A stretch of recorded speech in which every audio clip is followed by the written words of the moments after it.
నడుచుకుంటున్నాను, నువ్వు కూడా అలాగే నడుచుకో అని చెప్పు ధైర్యంగా. అలా చెప్పగలిగిన స్థితిలోనికి నువ్వు రా. ఒకవేళ లేవా, నా యేసయ్య దగ్గర కృపను పొందుకుందువు గాక.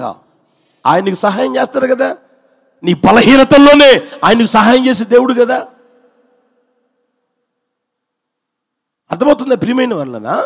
తండ్రి పిల్లల్ని ఏం చేస్తాడంట చెప్పండి? గద్దిస్తాడు, హెచ్చరిస్తాడు, బుద్ధి చెప్తాడు. తండ్రి బుద్ధి చెప్తాడు. హల్లెలూయా. ఆ స్థితిలోనికి ప్రభు తీసుకుని వచ్చును గాక.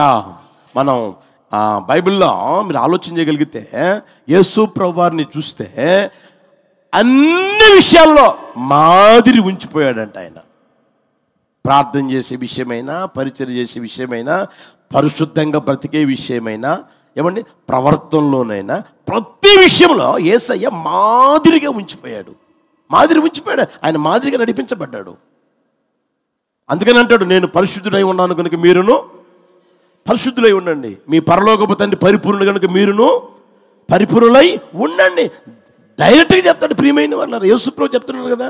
మీరు యోహాను సువార్తమానం 10వ అధ్యాయం తీయండి, 4వ వచనం చూడండి. యోహాను సువార్తమానం 10వ అధ్యాయం 4వ వచనం.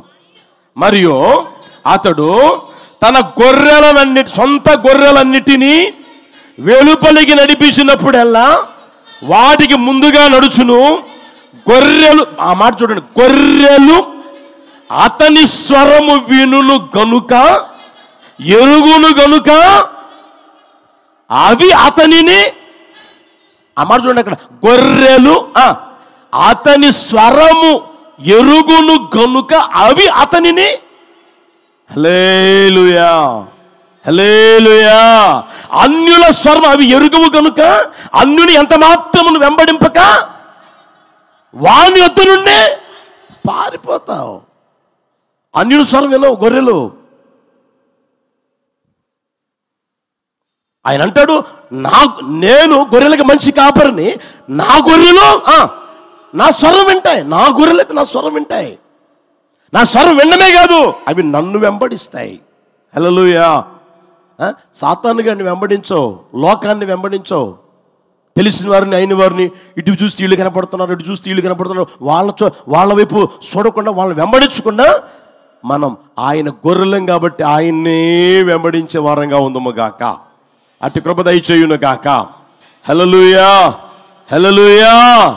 ఆ స్థితిలోనికి మన వ్యక్తిగత జీవితం రాగలగాలి ప్రియమైన వాళ్ళరా. ఏదో వస్తున్నాం పోతున్నాం వాక్యం వింటున్నాం అన్న ఆ స్థితి కాదు ఉండవలసింది. మనం ఆయన గొర్రెలం కనుక ఆయన స్వరం ఎరగాలి, ఆ తర్వాత ఆయన్నే వెంబడించాలి. ఓసారి ఏం జరిగిందంటే, మీకు కూడా గుర్తుందో గుర్తులేదమ్మా, యేసన్న గారు ఒక రోజున కర్నూలుకి ఫోన్ చేశాడు. గుర్తుందా? కర్నూలుకి ఫోన్ చేశాడు. అక్కడ ఏదో పాస్టర్తో మాట్లాడదామను దేనికి మొత్తమే ఫోన్ చేశాడు. ఫోన్ చేస్తే అక్కడ ఉన్న సిస్టర్ ఎత్తింది.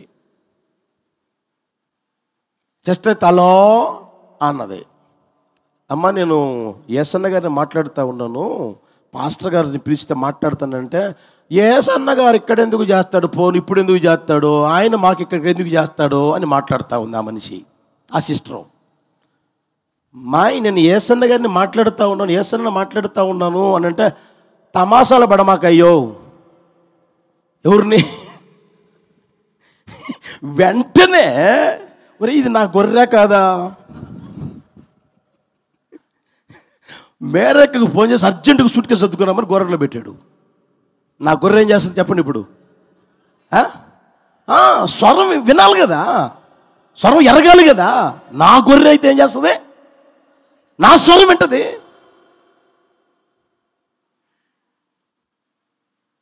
ఏం మాట్లాడాల? ఫోన్ పెట్టేసేసి 2 సార్లు నేను యేసన్నని మాట్లాడుతున్నానమ్మా, నేను యేసన్నని మాట్లాడుతున్నానంటే, యేసన్న ఎందుకు చేస్తాడయ్యో, నాతో తమాషాలు పడమాకంటది ఆ మనిషి, ఆ సిస్టరు. ఇంక మారు మాటలేదు, వెంటనే క్షణాల్లోనే. మిమ్మల్ని అటు చేస్తే ఎట్టుంటుందో. హల్లెలూయా, హల్లెలూయా. ఇప్పుడు చెప్పండి, నా గొర్రెలు, చెప్పండి గట్టిగా, నా గొర్రెలు నా స్వరం వింటాయి. కనుక ఏం చేస్తాయి? నన్ను వెంబడిస్తాయి. హల్లెలూయా. నువ్వు ఎంతకాలంగా మందిరానికి వస్తున్నారు? ఎంతకాలంగా మీకు చెప్తా ఉన్నా టయానికి రావడం నేర్చుకోండి, టయానికి రావడం నేర్చుకోండి, టయానికి రావడం నేర్చుకోండి అని ఎంతకాలంగా చెప్తున్నా? అడుగుతున్నారు, చెప్తున్నానా లేదా? వింటున్నాయా ఈ గొర్రెలు? వింటున్నాయా? ఇవి వెంబడిస్తున్నాయా? కొత్త కొత్తగా మందిరానికి వస్తూ ఉన్నారు, పోతూ ఉన్నారు. మందిరానికి వచ్చే వాళ్ళతో పరిచయాలు పెంచుకోవద్దని నేను ఎప్పటి నుంచి చెప్తా ఉన్నా. ఎందుకు తెలుసునా? బాగా పరిచయం పెంచుకున్న తర్వాత అక్క ఒక 1000 రూపాయలు అప్పుకి ఇస్తావా, ఒక 10,000 అప్పుగా ఇస్తావా, అలా 1000 రూపాయలు తీసుకోవడం, 1000 రూపాయలు ఇవ్వడం, లేకపోతే 1000 రూపాయలు తీసుకోవడం ఇవ్వడం, ఇలా జరిగిపోతా ఉందా? ఒకేసారి ఏకంగా 1,00,000 పెడతారు. ఇక ఆ తర్వాత నీకు దిక్కున్నోడు చెప్పుకోపో అంటారు. ఇక్కడే ఉన్నారు. ఎవరు చెప్పుకోమంటారు. అందుకని వచ్చిన మీరు దేవుని వాక్యాన్ని వినండి, హృదయాన్ని సరి చేసుకోండి, మనసును సరి చేసుకోండి. ఏమండి? సేవకులతో పరిచయం పెంచుకోండి చాలు. అంతకంటే ఎక్కువ చేయమాకండి. ఆమెకి నేను అప్పు ఇచ్చానన్నా, నా దగ్గర తీసుకున్నదన్నా, ఆయన నా దగ్గర అప్పు తీసుకున్నాడన్నా, ఆ కుటుంబం ఇటు చేసిందన్నా, ఇటు చేసిందన్నా అని చేతులు కాలిన తర్వాత ఆకులు పట్టుకోమాకండి. ఎప్పుడు చేయమాకండి. మీకు ఎప్పుడు నుంచి చెప్తా ఉన్నాను నేను. సహాయం చేయాలనుకుంటే చేసేయి. 1,00,000 కాదు, 10 లక్షలు చేయి. నేను వద్దను. సహాయం చేయాలనుకుంటే అంటే మళ్ళా అది నువ్వు అడిగేది కాదు, అది సహాయం చేసావు, అయిపోయింది. అప్పు అని పొరపాటున విశ్వాసులకి ఎప్పుడు ఇవ్వమాకండి. ఇచ్చారా మీరు అడగకూడదు. వాళ్ళు ఇస్తే తీసుకుని, లేకపోతే నోరు మూసుకోండి. ఎందుకు తెలిసినా? నిన్ను బట్టి వాళ్ళు మందిరం అనుకుంటున్నారు. వస్తే అడుగుతారేమో అని. మందిరానికి వచ్చినప్పుడు కనపడతారు కదా, ఒకళ్ళు కనపడతాయి కదా ముఖం. ఏమండి? కనపడకుండా పోయేవాళ్ళు కొంతమంది. ఏంటి సంగతి అంటే కొన్ని విషయాలు తెలుస్తూ ఉంటాయి. జాగ్రత్త. అందుకే మీకు చెప్పేది ప్రియమైన వాళ్ళరా, ఇప్పుడు యేసయ్య అంటాడు, నా గొర్రెలు, గట్టిగా చెప్పండి, నా గొర్రెలు నా స్వరము ఎరుగును, అవి నన్ను వెంబడిస్తాయి. యేసయ్యని వెంబడిస్తాయి. ప్రియమైన వాళ్ళరా, మీకు పలుమానులు చెప్తా ఉన్నా, ఎప్పుడు మీరు ఏ సేవకుని వైపు చూడమాకండి. అర్థమవుతుందా? ఏ వ్యక్తి వైపు చూడమాకండి, ఏ వ్యక్తుల వైపు చూడమాకండి. యేసయ్యను చూడండి. హల్లెలూయా. మీకోసం, మన కోసం ప్రాణం పెట్టింది ఎవరు? గట్టిగా చెప్పండి. మీకోసం నేను ప్రాణం పెట్టానా? మీకోసం సిలువలో రాడానేనా? ఎవరు వేలాడారు? ఏ సేవకులు వేలాడలేదు, ఏ సేవకులు రక్తాన్ని కార్చలేదు, ఏ సేవకులు సిలువ వేయబడలేదు. ఏమండి? ఏ సేవకులు చనిపోలేదు, పునరుత్థానం కాలేదు. చనిపోయింది యేసు ప్రభు, రక్తం కార్చింది యేసయ్య, మరణించింది యేసయ్య, పాతి పెట్టబడింది యేసయ్య, తిరిగి లేచింది యేసయ్య, సజీవుడిగా సంచరిస్తున్నదే యేసయ్య, నీ జీవితంలో కార్యం చేయగలిగినదే చెప్పండి యేసయ్య. హల్లెలూయా, హల్లెలూయా. కనుక ప్రియమైన వాళ్ళరా, నీవైనా సరే నేనైనా సరే యేసయ్యను వెంబడించే వారంగా మార్చబడదుము గాక. హల్లెలూయా. నువ్వు తండ్రివైతే, నీ ఇంట్లో నువ్వు తండ్రివైతే నువ్వేం చేస్తావు అంటే, నీ పిల్లలకి ఏం చేస్తావు? బుద్ధి చెప్తావు, హెచ్చరిస్తావు, గద్దిస్తావు. వాళ్ళు నీ దగ్గర చూసి నేర్చుకొనదగిన జీవితం ఏమంటే నీలో కనిపిస్తూ ఉంటుంది. నీ పిల్లలు నీ దగ్గర చూసి నేర్చుకోదగిన జీవితం నీలో కనిపిస్తూ ఉంటుంది. అట్టి ప్రభు అనుగ్రహించును గాక. హల్లెలూయా, హల్లెలూయా. సమూయేలు 2వ పుస్తకం 7:14 చూడండి. సమూయేలు 2వ పుస్తకం 7:14.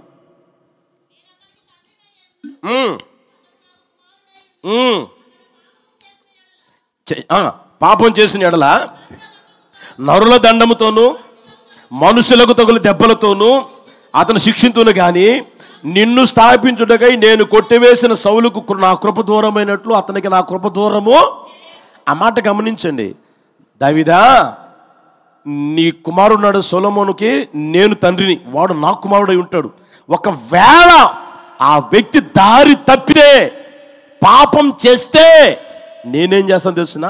నరుడ దండముతోనూ మనుష్యులకు తగులు దెబ్బలతోనూ, తెలుగులో శిక్షించును గాని అని ఉంటుంది, ఇంగ్లీష్లో కరెక్ట్ అనే పదం ఉంటుంది. అంటే సరిచేస్తాను అంటాడు. నేను అతను సరిచేస్తాను కానీ సౌలును కొట్టివేసినట్లుగా నీ కుమారుడు నేను కొట్టివేయను అంటాడు. ప్రియమైన వాళ్ళరా, హల్లెలూయా. మన దేవుడు ఏదైనా మనకు మేలే చేస్తాడు. హల్లెలూయా. నేను మీకు చాలాసార్లు చెప్పాను కదా, నేను విశ్వసించా నా దేవుడు అదే చేస్తాడు. నాకు ఏదైనా చేయని ఆయన, నా జీవితంలో ఆయన ఏదైనా చేయని అది నాకు మేలుగానే చేస్తాడు. ఆయన కీడునే మేలుగా చేసిన దేవుడు మనకు మేలు చేయడా? మరి ఆ విశ్వాసం మీకు లేదా?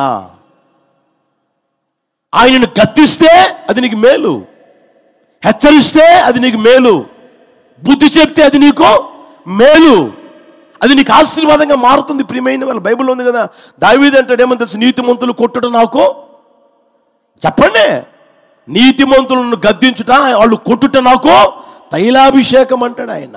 అది నాకు ఆశీర్వాదం, అది నాకు దీవెన అంటాడు. ప్రియమైన వాళ్ళరా, కనుక లోకములో ఉన్న ఒక తండ్రి గద్దిస్తేనే అది ఆశీర్వాదంగా మారితే, దేవుడిని గద్దిస్తే ఇంకెంత ఆశీర్వాదం పొందుకుంటావు. ఆయనకి ఇంకా మేలుకరంగా చేయును గాక. హల్లెలూయా. మనందరికీ బాగా పరిచయం ఏమని తెలిసిన? తండ్రి తనకు ఇష్టడైన కుమారుని ఏం చేస్తాడంట? గద్దిస్తా ఉన్నట్లుగా నేను కూడా మిమ్మల్ని గద్దిస్తాను రా. హల్లెలూయా.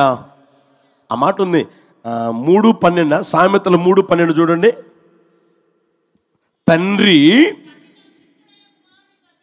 తండ్రి తనకు ఇష్టడైన కుమారుని గద్దించు రీతిగా యెహోవా తాను ప్రేమించు వారిని ఏం చేస్తారంట?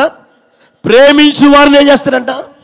అది నన్ను ప్రేమిస్తే, దేవుడు నన్ను ప్రేమిస్తే నన్ను గద్దిస్తాడు. దేవుడు నిన్ను ప్రేమిస్తే నిన్ను గద్దిస్తాడు. దేవుడు నిన్ను ప్రేమిస్తే నిన్ను హెచ్చరిస్తాడు, బుద్ధి చెప్తాడు. ఆయన ప్రేమలో నువ్వు ఉన్నావని అర్థం. నిన్ను గద్దించడం లేదు, నిన్ను హెచ్చరించడం లేదు, నీకు బుద్ధి చెప్పడం లేదు అని అంటే దేవుని ప్రేమలో నువ్వు లేనట్టే. అది ఒకటే గుర్తుపెట్టుకోండి. ఎవరైతే ఏమంటే దేవుని గద్దింపు పొందుకుంటారో వాళ్ళు ఎవరో దేవుని ప్రేమించే లిస్టులో ఉంటారు. నేను ప్రేమించే వాళ్ళు ఇల్లు అన్న లిస్టులో ఉంటావు. ప్రియమైన వాళ్ళారా, అర్థమవుతుందా? కనుక నేనైతే ఎప్పుడు కోరుకుంటానే ఉంటా, నన్ను ఆయన కాబట్టి నన్ను ఎవరు గద్దిస్తారు? అవునా కదా? దేవుడు కాక మనల్ని ఎవరు గద్దిస్తారు? అర్థమవుతుందా? మనం ఎవరితో అయితే సన్నిహితంగా ఉంటామో వాళ్ళు కాక మనల్ని ఎవరు గద్దిస్తారు? లోకంలో స్నేహితులు అనుకుంటూ ఉంటాం. ఎవరితో అయితే దగ్గరగా ఉంటావో వాళ్ళు కాక నేను ఎవరు గద్దిస్తారు? దూరంగా వాళ్ళు గద్దిస్తారా? బైబిల్లో ఉంది కదా, పగవాడు ఏం చేస్తాడంటే లెక్కలేనన్ని ముద్దులు పెడతాడు. నిజమైన స్నేహితుడైతే గద్దిస్తాడు, హెచ్చరిస్తాడు, బుద్ధి చెప్తాడు. ప్రియమైన వాళ్ళరా, అర్థమవుతుందా? దాన్ని గుర్తుపెట్టుకుని మీ వ్యక్తిగత జీవితంలో. హల్లెలూయా, హల్లెలూయా.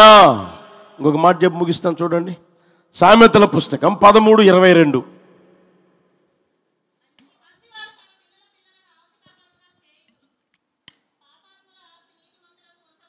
చాలు అందరూ చదవండి. ఒక మాట, మొదటి మాట అందరూ. స్వరం వినపడట్లే. మంచి తండ్రి తన పిల్లలను ఆస్తికర్తలుగా చేయును. తలపైకెత్తండి. మంచి తండ్రి ఏం చేస్తాడంటే తన పిల్లలను ఏం చేస్తాడు? ఆస్తికి కర్తలుగా చేస్తాడు. ఆస్తికి కర్తలుగా చేస్తాడు. అర్థమవుతుందా? తండ్రి అనే వ్యక్తులు ఆస్తికి కర్తలుగా చేస్తారు పిల్లల్ని. మేము తండ్రులు అన్నోళ్ళు చేతులు ఎత్తండి. పూర్తిగా ఎత్తవచ్చుగా, పూర్తిగా ఎత్తండి. పూర్తిగా. మిగతా వాళ్ళు తండ్రులు కదా, నువ్వు తండ్రికి కదా. తంబలపల్లి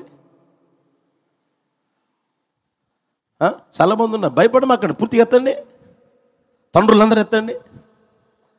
నా దేవుడు మిమ్మల్ని అందరినీ మీ పిల్లల పిల్లలకి ఆస్తికి కర్తలుగా చేసేటట్లుగా చేయును గాక. హల్లెలూయా. అలాగూ చేయును గాక. మీరు చూడండి, పిల్లల్ని కనడం, వాళ్ళని పెంచడం, పెద్ద చేయడం ఏమండి ఎంత ముఖ్యమో అంతకంటే ముఖ్యంగా వారి వ్యక్తిగత జీవితంలో ఆస్తికి కర్తలుగా చేయగలగాలి.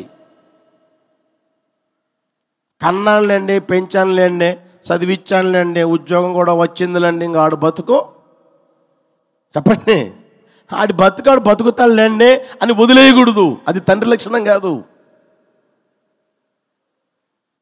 నువ్వు తండ్రి అయితే ఇప్పుడు చూడండి, తన పిల్లలనే కాదంట, తన పిల్లల పిల్లలను ఆస్తికి కర్తలుగా చేస్తాడు. ఆస్తి కర్తలుగా చేస్తాడు అంటే వాళ్ళ కోసం కష్టపడతాడు, వాళ్ళ కోసం శ్రమిస్తాడు, వాళ్ళ కోసం చెమట కాలుస్తాడు, వాళ్ళ కోసం ఏమంటే రేయింబవులు కష్టపడతాడు. అందుకని యాకోబు అంటాడు, మామా ఎంతవరకు నీ కోసం నీ పిల్లల కోసం కష్టపడడం జరిగిపోయింది, మరి నా పిల్లల కోసం నేను ఎప్పుడు కష్టపడేది, నేను నా కుటుంబం కోసం ఎప్పుడు కష్టపడేది, నేను నా పిల్లల కోసం ఎప్పుడు కష్టపడేది, అందుకనే నేను ఇక్కడ ఉండను, నేను బయలుదేరి వెళ్ళిపోతా, నా పిల్లల కోసం నేను కష్టపడతా అంటాడు. ప్రియమైన వాళ్ళ కనుక నీ వ్యక్తిగత జీవితంలో దేవుడు నీకు ఒక కుటుంబం ఇచ్చి నీకు పిల్లల్ని ఇచ్చాడు అని అంటే ఆ పిల్లల పిల్లలకి నువ్వు ఆస్తికి కర్తలుగా చేయగలిగిన స్థితిలోనికి రావాలి. నా దేవుడు చేయును గాక, ఆ కృప దయచేయును గాక. నీ పిల్లలను కూర్చిన ఒక అవగాహన, నీ పిల్లలు కూర్చిన ఒక దర్శనం, నీ పిల్లలను కూర్చిన ప్రియమైన ఒక ఉద్దేశం నీ మనసులో ఎప్పుడు ఉండగలగాలి. దాన్ని గుర్తుపెట్టుకోవాలి, ఎప్పుడు మర్చిపోకూడదు.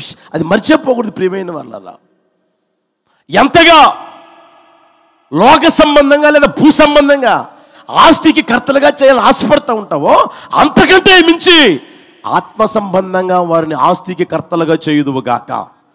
హల్లెలూయా. భూ సంబంధంగా అయినా సరే, ఆత్మ సంబంధంగా అయినా సరే నువ్వు నీ పిల్లల్ని ఆస్తికి కర్తలుగా చేయగలగాలి.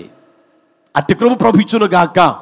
మందిరంలో అడుగుపెట్టే ప్రతి ఒక్కరికి ఈ మాటలు ఎక్కడి నుంచి వింటున్నారో వారందరికీ నా ప్రభు కృప దయచేయును గాక. హల్లెలూయా. ఇప్పుడు మీరు చూడండి, చిన్న జాబ్ చేసేవాళ్ళు ఉన్నారు, పెద్ద జాబ్ చేసేవాళ్ళు ఉన్నారు, చిన్న ఉద్యోగం చేసేవాళ్ళు, పెద్ద ఉద్యోగం చేసేవాళ్ళు ఉన్నారు. అర్థమవుతుందా? ఉన్న ఊరిలో ఉద్యోగం చేసేవాళ్ళు ఉన్నారు, ఉన్న ఊరిలో వ్యాపారం చేసేవాళ్ళు ఉన్నారు, పక్క ఊరికి పోయి వ్యాపారం చేసేవాళ్ళు, పక్క ఊరికి పోయి ఉద్యోగం చేసేవాళ్ళు కూడా ఉన్నారు. ఆ పక్క ఊరి ఏంటి, పక్క స్టేట్కి పోతున్నారు, పక్క స్టేట్కి ఏంటి, పక్క దేశానికి పోతున్నారు, ఎక్కడో దేశానికి పోతున్నారు. ఎందుకే దూరం పోతున్నావు అంటే, అన్నా 3 పిల్లలన్నా, 3 పిల్లల్ని పెంచాలి కదన్నా, పోషించాలి కదన్నా, పెద్ద చేయాలి కదన్నా, వాళ్ళ కోసం 4 రూపాయలు వెనకేయాలి కదన్నా అని అంటారా కదా. ఎందుకు కష్టపడేది? పిల్లల కోసం. అర్థమవుతుందా? నువ్వు కష్టపడిన నీ కష్టాలతో ఎవరో పిల్లలు తినవని కాదు. అర్థమవుతుందా? ఇంకొంతమంది ఉన్నారు ఇక్కడే ఉద్యోగం చేసి చేసి చేసి చేసి చేసి చేసి ఏమండి వచ్చిన డబ్బంతా ఇంటికి పెట్టడం, పిల్లలకి పెట్టడం, ఎవరికో పెడతా ఉంటారు. ఇంకా నా విషయాలు చెప్పకూడదు. అర్థమవుతుందా? కష్టపడి కష్టపడి కష్టపడి ఏది ఉదయం 6 గంటలకు పోయి సాయంత్రం 6 గంటల దాకా ఓటీ చేసి డ్యూటీ చేసి కష్టపడి కష్టపడి కష్టపడి ఏమండి వస్తే నెలకంత వస్తుంది. ఆ తర్వాత అదేది అయిపోయిన తర్వాత ఏమొస్తుంది? ఉద్యోగం అయిపోయిన తర్వాత పెన్షన్ కాదమ్మా, ఉద్యోగం వస్తుంది ఒకేసారి. ఏంటది? ఉద్యోగం అయిపోయిన తర్వాత వస్తుంది ఒకేసారి కట్ట. రిటైర్మెంట్ కోసం వస్తుంది, రిటైర్మెంట్ అయిపోయినప్పుడు వస్తుంది కదా. అది ఈరోజు ఎవరు తింటున్నారు గమనించు. నీ పిల్లలు తింటున్నారా? నీ పిల్లల కోసం ఏమైనా పెడుతున్నావు? అది ఎవరు తింటున్నట్టు, ఎవరికి పెట్టినట్టు? అలాంటి వాళ్ళు కూడా ఉన్నారు. 1 రూపాయి పిల్లలకి పెట్టడం, 1 రూపాయి పిల్లలకు చూపించడం. ఒక్క రూపాయి కుటుంబం కోసం ఖర్చు పెట్టడం, ఒక్క రూపాయి కుటుంబంలో ఏమండి వాళ్ళు కనీసం పిల్లలు ఉన్నారు, ఆ పిల్లకి పిల్లలు ఉన్నారు ఏమండి, అరే పిల్లలే కదా, మన పిల్లలే కదా, ఏమైనా తీసుకుపోదన్న ఆ మనసు కూడా ఉండదు. మరి ఎవరికి పెడుతుంటారో ఏం చేస్తుంటారో ఇంకా వాళ్ళకి తెలియాలి, దేవునికి తెలియాలి.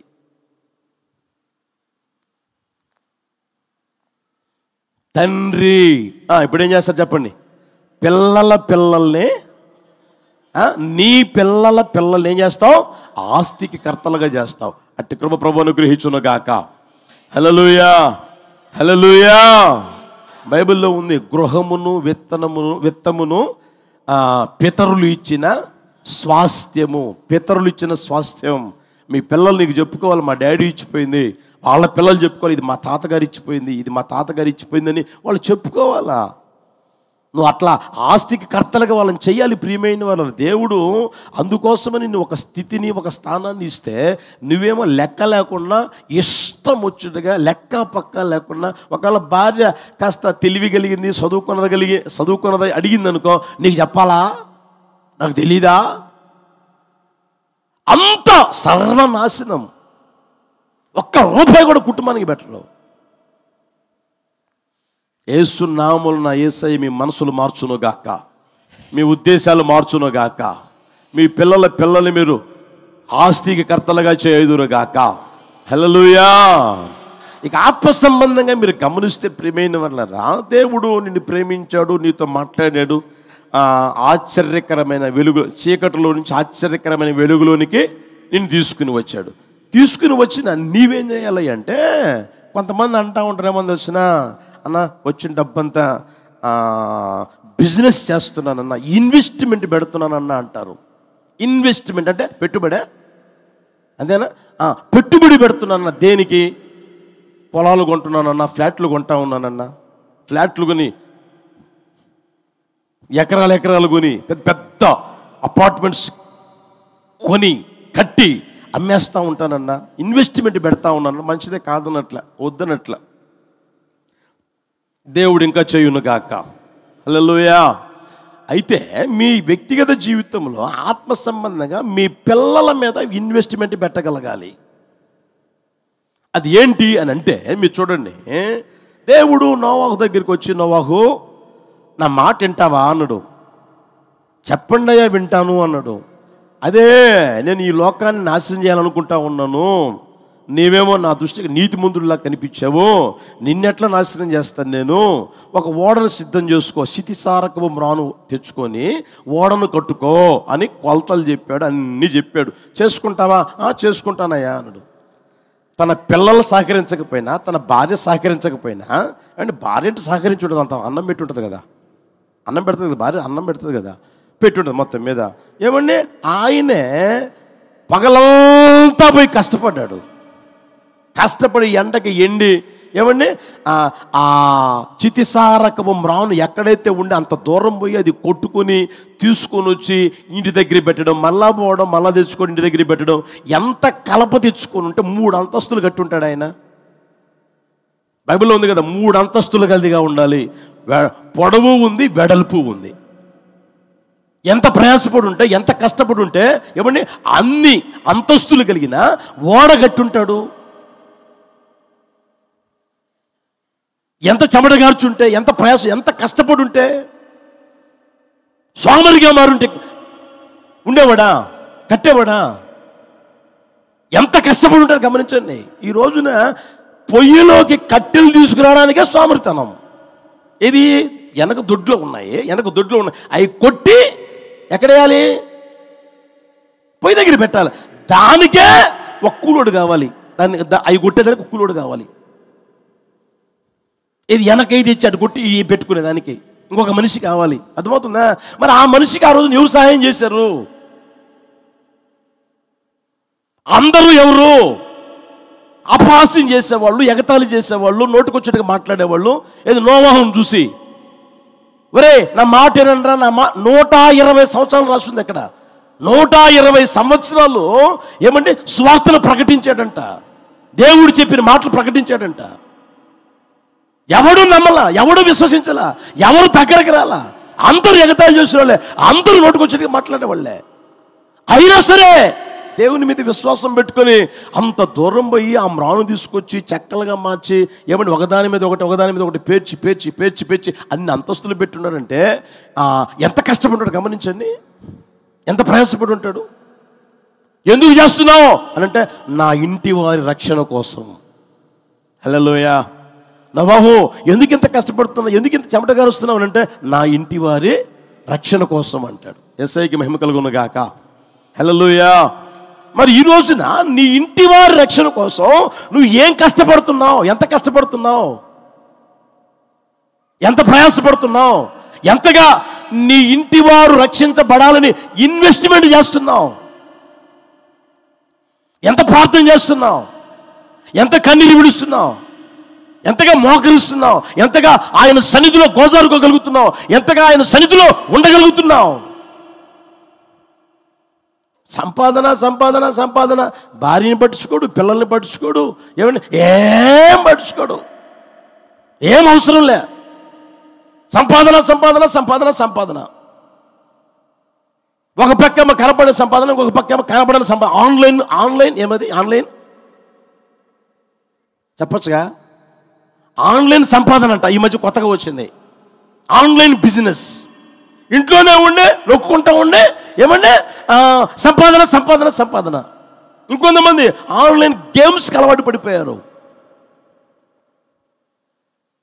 అర్థమవుతుందా? 10,000 పోగొట్టుకుని ఉన్నారు, ఏమంటే 2 లక్షలు 5 లక్షలు పోగొట్టుకుని ఉన్నారు ఇక్కడే.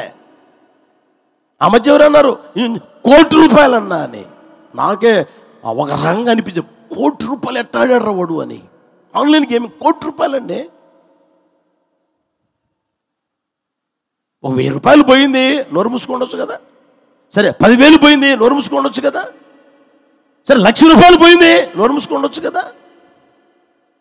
ఇంకా వస్తుంది ఇంకా వస్తుంది ఇంకా వస్తుంది ఇంకా వస్తుంది. ఆడి ఆడి ఆడి ఆడి ఆడి 70-80 లక్షలు ₹1,00,00,000 పోగొట్టుకున్నారండి.